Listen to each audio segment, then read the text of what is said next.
استغفر الله العظيم الله يعيننا.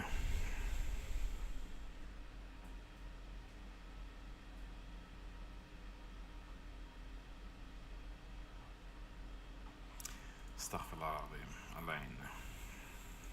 Okay, sound is working. Alright, yeah, there's no point delaying.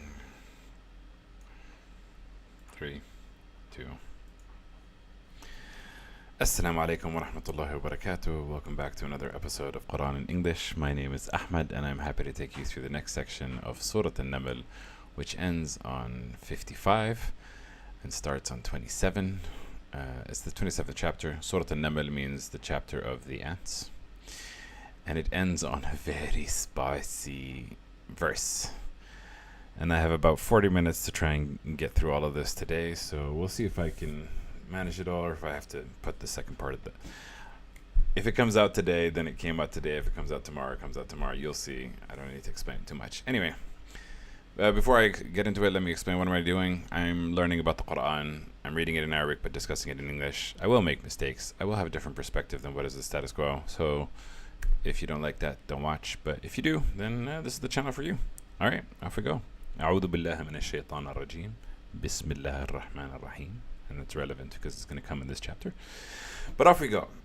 What do we leave? We left with the hoopoe, with Sulaiman saying, where's the hoopoe? And the hoopoe came back saying, hey, I have news that you don't know.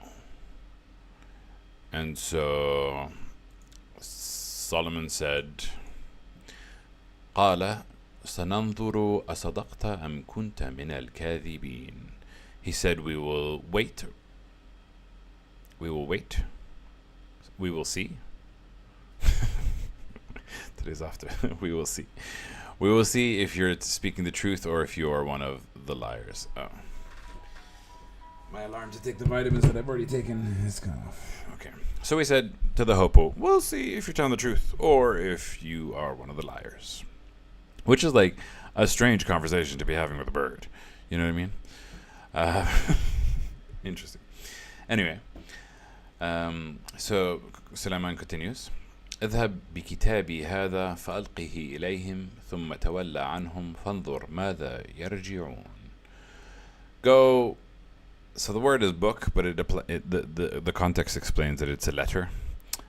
Anything that is written is maktub, kitab, written. So it's something that is written. So he wrote something down. We understand it to be a letter.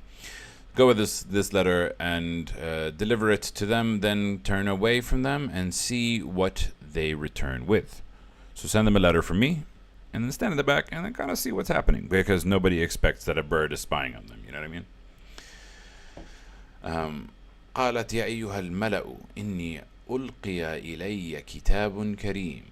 So the Queen of Sheba, Bilqis, I think we'll call her, well, for the sake of Queen of Sheba, she said, "O chiefs, indeed for me there is delivered a letter that is noble, a noble letter," and that's a very powerful word, Kareem. إنه من سليمان وإنه بسم الله الرحمن الرحيم. It is from King Solomon, and indeed it is in the name of God, the most gracious and the most merciful. Yeah, and this you might have heard at the beginning of every episode, Bismillah ar-Rahman ar-Rahim, and it's at the beginning of every chapter of the Quran, apart from one, which we've already covered. Bismillah ar-Rahman ar-Rahim. So the letter is from Sulaiman, and it says, in the name of God, the most compassionate and the most merciful. Yeah, which is a very, very powerful statement. And then the next part confuses me. ألا تعلوا علي وآتوني مسلمين. Do not exalt yourself, do not place yourself above me in stature, do not go against me above me in stature, and come to me as Muslims, as fully submitting. Like, Islam isn't the idea from back then. Islam modern days refers to following the Prophet Muhammad. The act of submission to God is what he's asking for. But it's very interesting. He says, do not Allah ta'alu alayya, do not exalt yourself against me. Don't say that you don't transgress against me. Don't disobey me in a way. He's not saying don't disobey me. He's saying don't put yourself above me and come fully submitting. So what is he asking for? He is asking for them to be humble. Now we're talking about kings and queens and chiefs and armies. And to ask a king or queen or chief or army, actually to ask anybody these days to like humble yourself, ooh, the ego don't like that. But yeah, he's saying, in the name of God, don't exalt yourself and come to me, Muslims. So what did she say? قالت يا أيها الملأ أفتوني في أمري ما كنت قاطعة أمرا حتى تشهدون. She said, O chiefs, advise me in this matter, in this affair. I would not be making the decision, the one decide, any matter until you present me. You are present with me. Yeah, until you witness me. Witness is the correct term.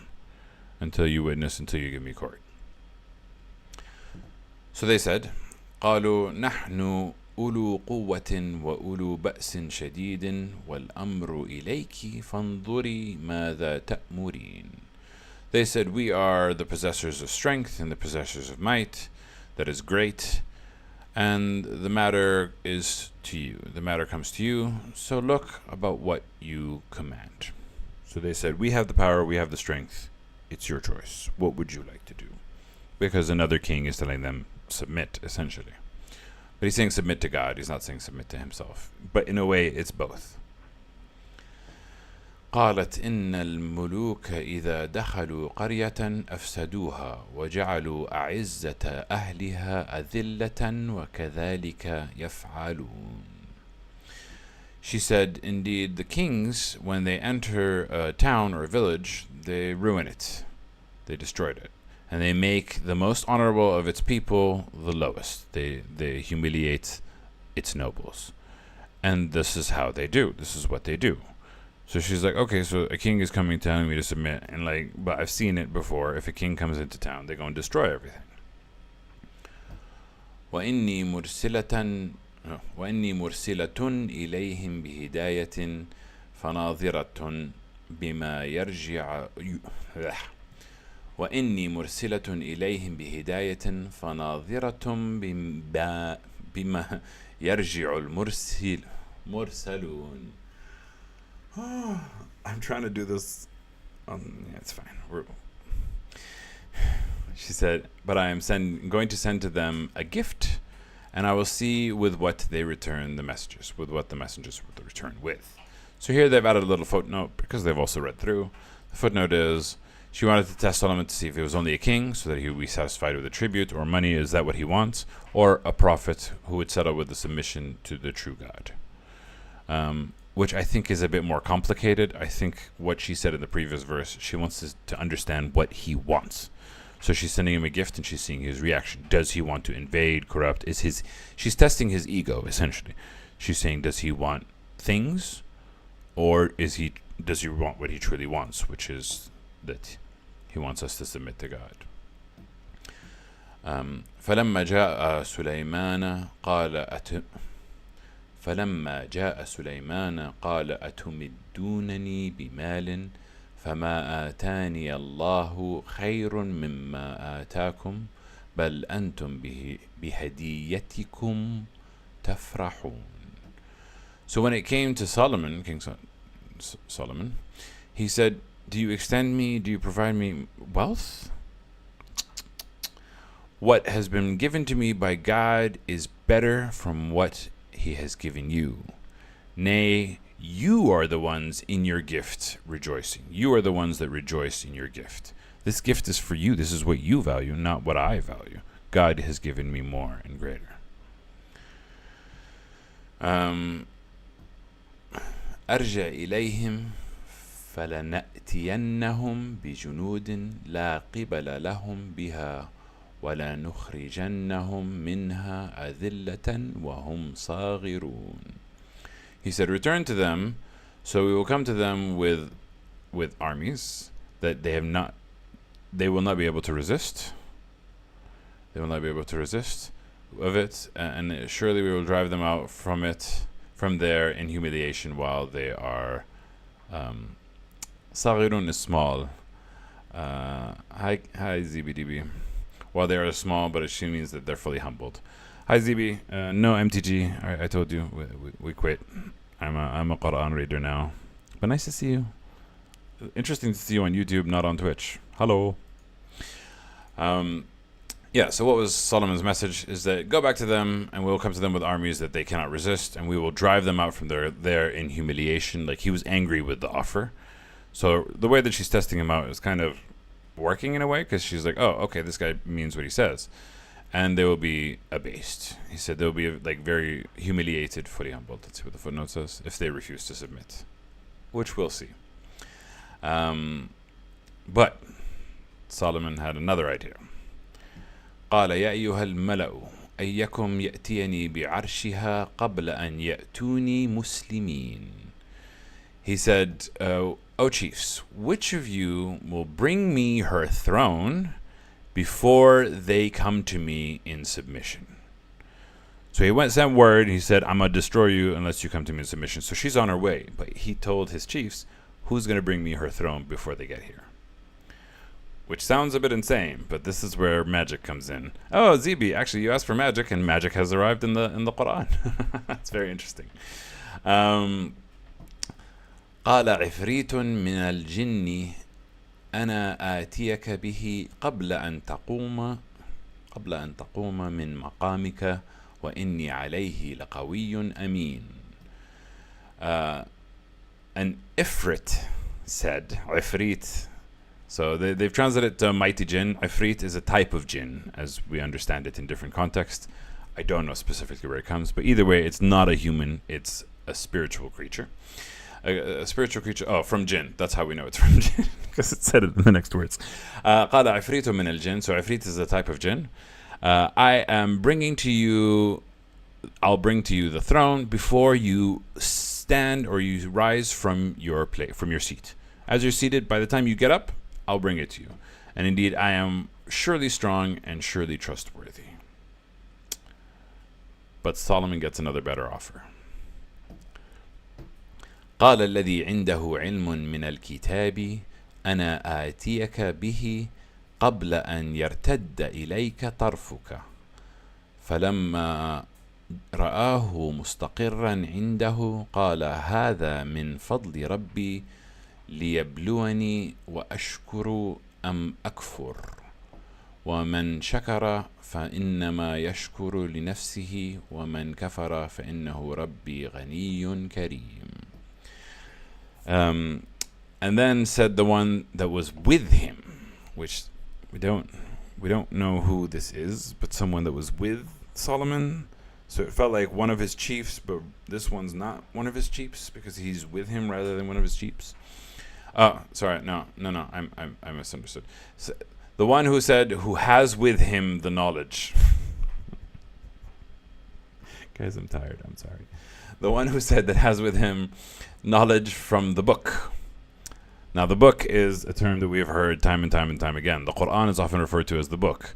But this was at the time of King Solomon. This was before the Quran. Again, the book is more than just the Quran. The Quran is a part of the book, but the book is so much more. It has some knowledge. It is in heaven. It belongs with God. There's a specific book, and people have specific access to it. And the one who has knowledge from the book said, indeed, I will bring to you the throne before that it returns to you your eyelash. Before the blink of an eye. Before you can blink, I will bring you the throne. So immediately when Solomon saw the throne placed before him, like before he blinked his eyes, the throne was there. He said, oh, okay. All right, this thing that just happened is huge. It's like power that you've never seen before. And he said immediately, this is from the favor of God, the favor of my God, so that he may test me. Immediately when something magnanimous and amazing happens, he said, this is a test. Something fantastic has happened, and it's a test. Am I grateful? Do I give thanks? Or am I ungrateful? do I forget that this comes from God. And whoever is grateful, then indeed he is grateful for his own soul, for his own self. And whoever is ungrateful, then indeed my Lord is self-sufficient and all-knowable. This is a very, very, very powerful lesson. That when really good things happen, we have to be the most mindful of God and the most thankful, and not bang our own chest. It's not just when bad things happen that you ask for God. It's also when good things happen. Like you immediately, when something good happens, you have to thank God, because it's like, remember that this is all blessings. And the opposite is, if you don't remember and you're not grateful to God, then God doesn't need you. You're not thanking God for God's sake, you're thanking God for your sake. It's good to consistently keep your ego in check in order for you to be a well-balanced human and to walk the correct path. Powerful lesson. Also, some serious magic. Like, this is kind of giving you an understanding of what the jinn are capable of, whatever. We don't know, but the one who had the knowledge of the scripture. We don't know who or what that was. But I imagine that they must have had access to heaven at some point, because that's where the books lie, I think. I'm not sure. قال نكروا لها عرشها تنظر أتهتدي أم تكون من الذين لا يهتدون. He said, disguise for her throne, so we will see if she will be guided or she will be the ones who are not guided. Assalamu alaikum, bro. I am from Bangladesh. I'm learning English through learning Quran in English. Nice. Welcome to my channel. Thank you for joining me, and I hope that you have a good time. Let me know if you have any questions. Let me move this a little bit to the side. So he said, disguise their throne and see if she'll be guided or if she'll be the ones that are not guided. He's now testing her in return. فلما جاءت قيل أهكذا عرشك قالت كأنه هو وأوتينا العلم من قبلها وكنا مسلمين. Now, this part confuses me a little bit. When it said, so when she came, it was said, is your throne like this? She said, it is like it. It is very much like it. And then it says, وَأُوتِينَا الْعِلْمَ مِنْ قَبْلِهَا وَكُنَّا مُسْلِمِينَ. And we were given the knowledge from before her, and we were Muslims. Which surah is it, bro? It is in the top right. You can see it's Surah An-Naml, chapter 27, Surah An-Naml, the chapter of the ants. So it says, we were given knowledge from before her, and we have been Muslims. I don't know who said this. So here it's saying, because he refused her tribute. وَأُوتِينَا الْعِلْمُ مِنْ قَبْلِهَا. But we were given the knowledge from before her. So he had refused her tribute. So before her doesn't make sense in this context. وَكُنَّا مُسْلِمِينَ.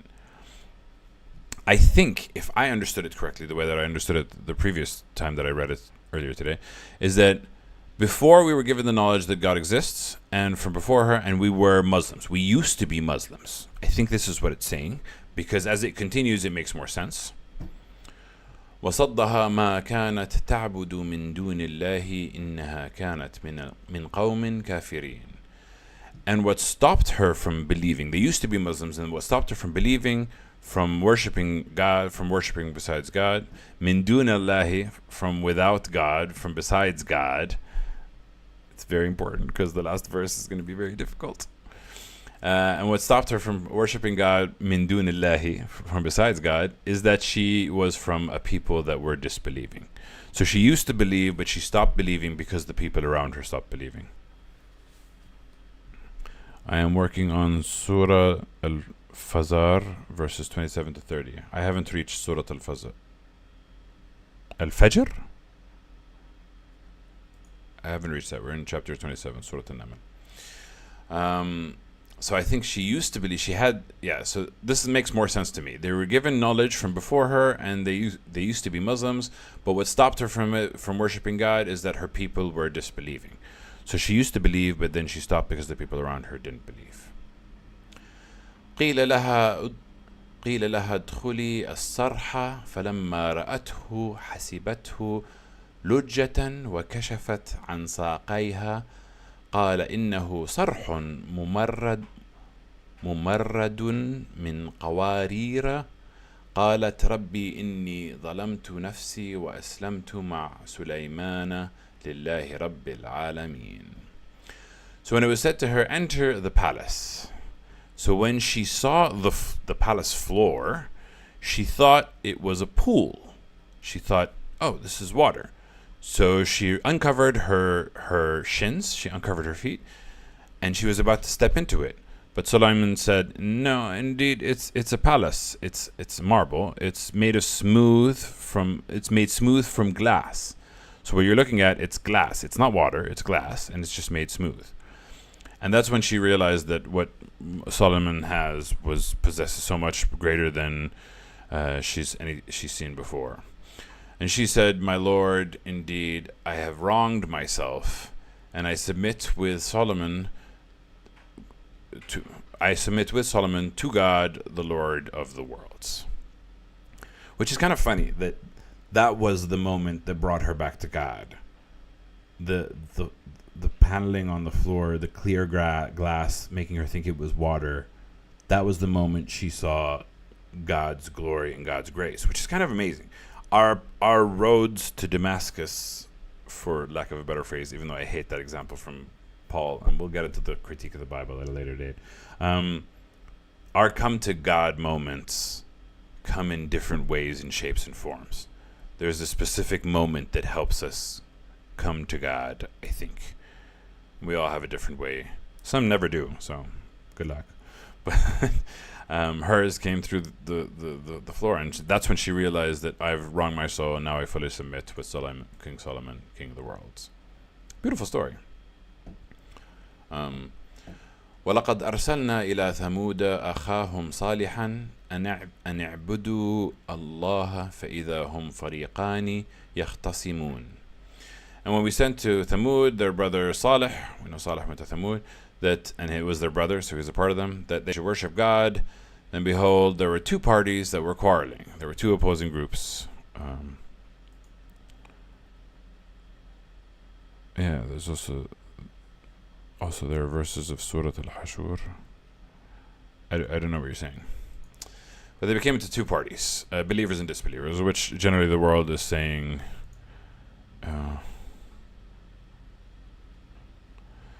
You're saying, why does God say we in the Quran? That's a good question. God uses we in the Quran quite a lot. As I understand it, it means God and the forces at his disposal. Sometimes it's the spirit, sometimes it's the angel, sometimes it's the inhabitant of heaven. I don't fully understand why he uses we, but it is common to use we to refer to the forces that are aligned with God. Not just, because there are some people that are anti-God, for example, and there are some things that are adversaries. It's hard to say adversaries of God, but it just means the we. It's God and a few of the entities that exist in the world, the angels, the spirits, some of the believers. قال يا قوم لما تستعجلون بالسيئة قبل الحسنة لولا تستغفرون الله لعلكم ترحمون. He said, my people, why do you hasten the evil before the good? So they're hastening the punishment. Oh, if you're going to punish us, bring the punishment. Why do you hasten the punishment before the good? If you had only asked for forgiveness from God so that you may receive mercy. Because we all need mercy. Okay. قالوا أطيرنا بك وبمن معك قالوا أطيرنا بك وبمن معك قال طائركم عند الله بل أنتم قوم تفتنون. They said, you're a bad omen for us and those who are with you. You and those who are with you are a bad omen. This feels bad. And he said, your bad omen is with God. Like, I'm not what's going to make you suffer. God's going to make you suffer. You need to pay attention to him. Nay, you are a people that are being tested, which is true about all humans. Got it, brother. And angels are worked together, and that's why we must use we. It could be angels, it could be the spirit. It's a lot more than just the angels. So they said, you're a bad omen for us, because they felt it. They were struck with a famine, and they blamed Salih and his followers. Oh, that's right. This was the story of the she-camel. And he told them, you have to take care of the she-camel, but they didn't listen to the she-camel. So since he came, they said, oh, look, all these bad omens are coming because you are around. And he's like, no, these bad omens are coming because God's telling you, believe and do good. And if you're not doing it, you're being tested. If you don't follow the test, you're gonna fail. وكان في المدينة تسعة رهط يفسدون في الأرض ولا يصلحون. And it was in the city 9 family heads. They spread corruption in the land, and they do not do good. Sound familiar? Yeah, it sounds like a lot of our leaders these days. قالوا تقاسموا بالله لنبيتنه قالوا تقاسموا بالله لنبيتنه وأهله ثم لنقولن لوليه ما شهدنا مهلك أهله وإنا لصادقون. That was difficult. They said, swear to each other, swear by God to each other that we will attack him by night and his family, and then surely we will say to his heir, we did not witness the destruction of your family, and we are telling the truth. So they planned a meeting. Vowed means that they promised. They made a deal. They made a promise. So here they're saying, okay, so here's what we're going to do. We're going to attack him at night, and then we're going to tell his heirs that we're going to attack him at night, and we're going to tell his heirs that we didn't attack him, and that we are telling the truth. So they made a plan. You know what I mean? They made a plan to say, okay, we won't kill him, and we're going to make a plan. And here it says, continues, وَمَكَّرُوا مَكْرًا وَمَكَّرْنَا مَكْرًا وَهُمْ لَا يَشْعُرُونَ. So they plotted a plan. They made a plan, and we made a plan. So this is God and his angels and forces at his disposal. So the people made a plan, and God made a plan, while they do not perceive. And if I had to trust between humans or God, I'll put my faith in God. You know what I mean? فانظر كيف كان عاقبة مكرهم أنا دمرناهم وقومهم أجمعين. So see how it was the end of their plot. We know in the end of the time they were destroyed. Their plan failed. God succeeded. They suffered. That we destroyed them and their people all together. Boom. Done. God wins. Their plan failed and his plan succeeded. فتلك بيوتهم خاوية بما ظلموا إن في ذلك لآية لقوم يعلمون. So these are their houses that are ruined and empty because of what they wronged. Indeed, in that is a sign for people who know. And I think, I can't remember if his sign was the people of the rock. I think Thamud were the people in the rock. And I have a feeling it was Petra. I don't know why. That people can kind of go see these ruins, but you have ruins all over. You can kind of see these ruins of civilizations that built structures and felt so strong and big, and then God was like, ha! And then finished them off. And that becomes a sign for those who know. If you know the story, then you understand why that's a sign that God exists and why that's a sign that God is great.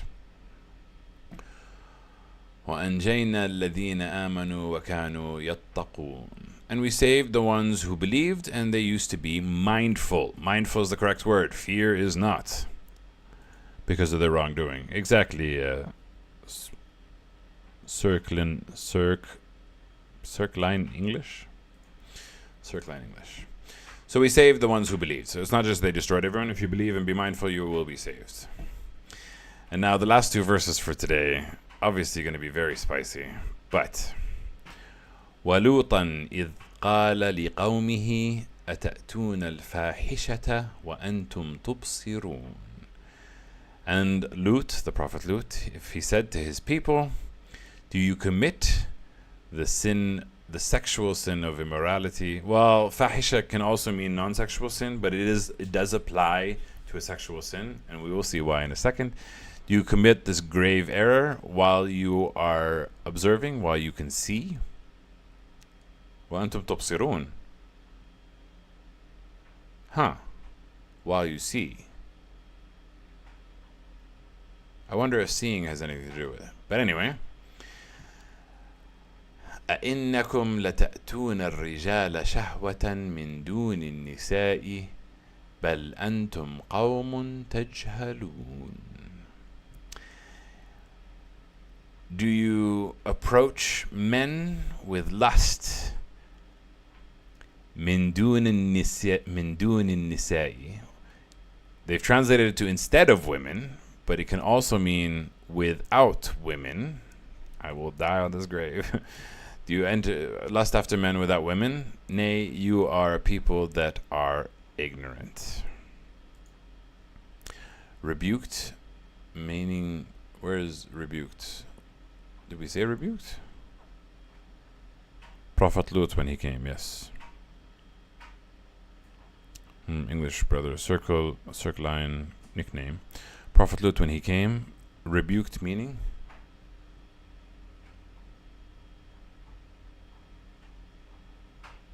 Oh, I think I must have said it. I don't know what rebuked means to argue against something.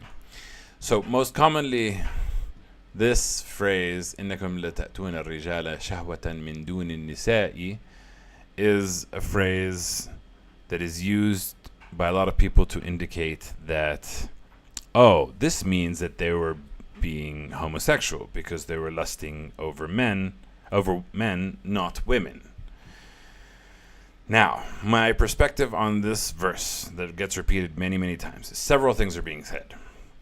You're approaching men with lust.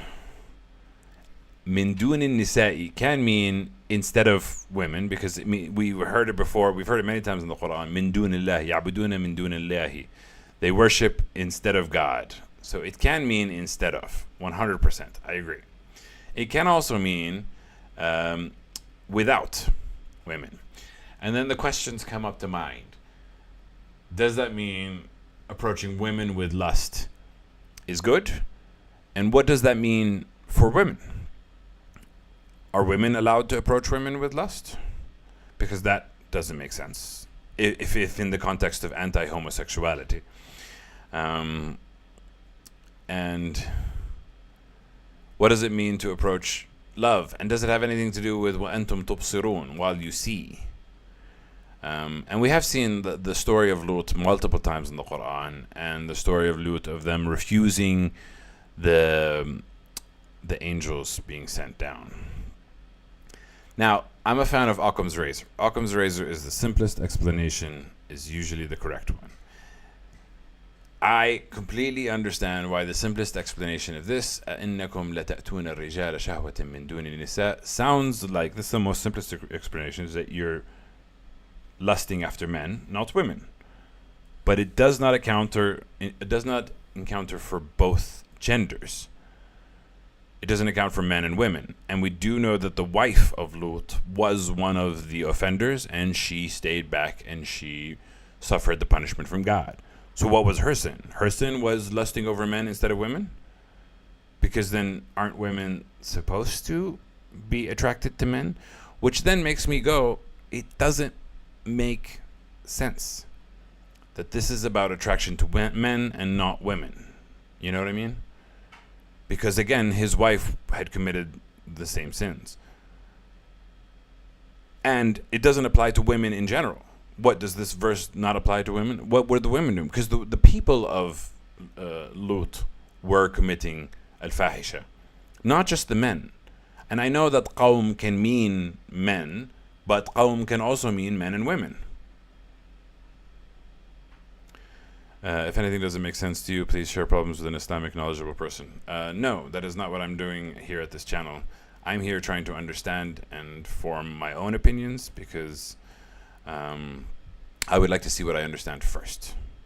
Maybe at a later date I'll enter negotiations and discussions with others. But for now I want to see what I understand. And I cannot see this as meaning, because it's saying attraction to like lusting over men, and the word is min dunin nisa. Min dun can also mean without, as well as instead of.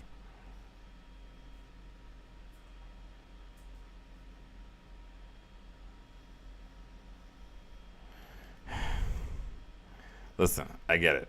It's going to be one of those where I have a different perspective for a long time, and I have a very specific reason for it. بل أنتم قوم تجهلون. I understand what the Muslim community has learned from this. I understand why, and I completely get it. When I first read it, I was like, yeah, this is anti-homosexuality. But the more that I look at it, the more that I'm like, I don't know. I don't think so. It doesn't make sense. Because what is the crime of the women? It doesn't make sense. Is the Quran just addressing men? What were the women's faults? Why was the ajuz? We heard it in the previous chapter. إلا عجوزة. Except for an old lady. She stayed behind and she suffered. What was her crime? Lusting over men instead of women?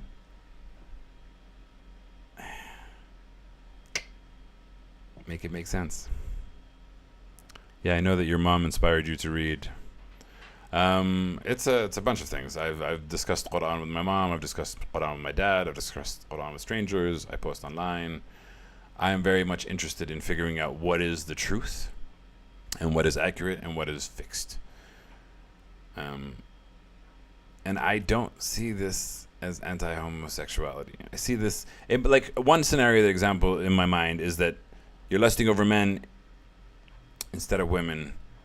Does that mean that you should lust over women instead of men? Does that mean that women should not lust over anyone? Does that mean only men should lust over men? Like, there's so many things that don't make sense. If you use the example of without women, does that mean that we should lust over men and women? Maybe they were just idolizing men and abusing men. There's also the concept of rape, because it comes up in the concepts of other stories and other verses that talk about the Quran, because the messengers came to Lut and his people wanted them, but Lut said no, but then they still wanted them, which again indicates a lack of consent. There are so many questions, and it's not clear to me, and I have been looking at this specific verse, إنكم لتأتون الرجال شهوة من دون النساء, for like several years, and thinking about it a lot, and yeah.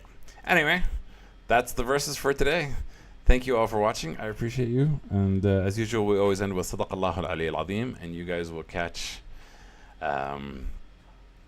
me when you catch me. I don't know when I'll do it next. But I'll see you then. Thanks for watching. مع السلامة. Bye.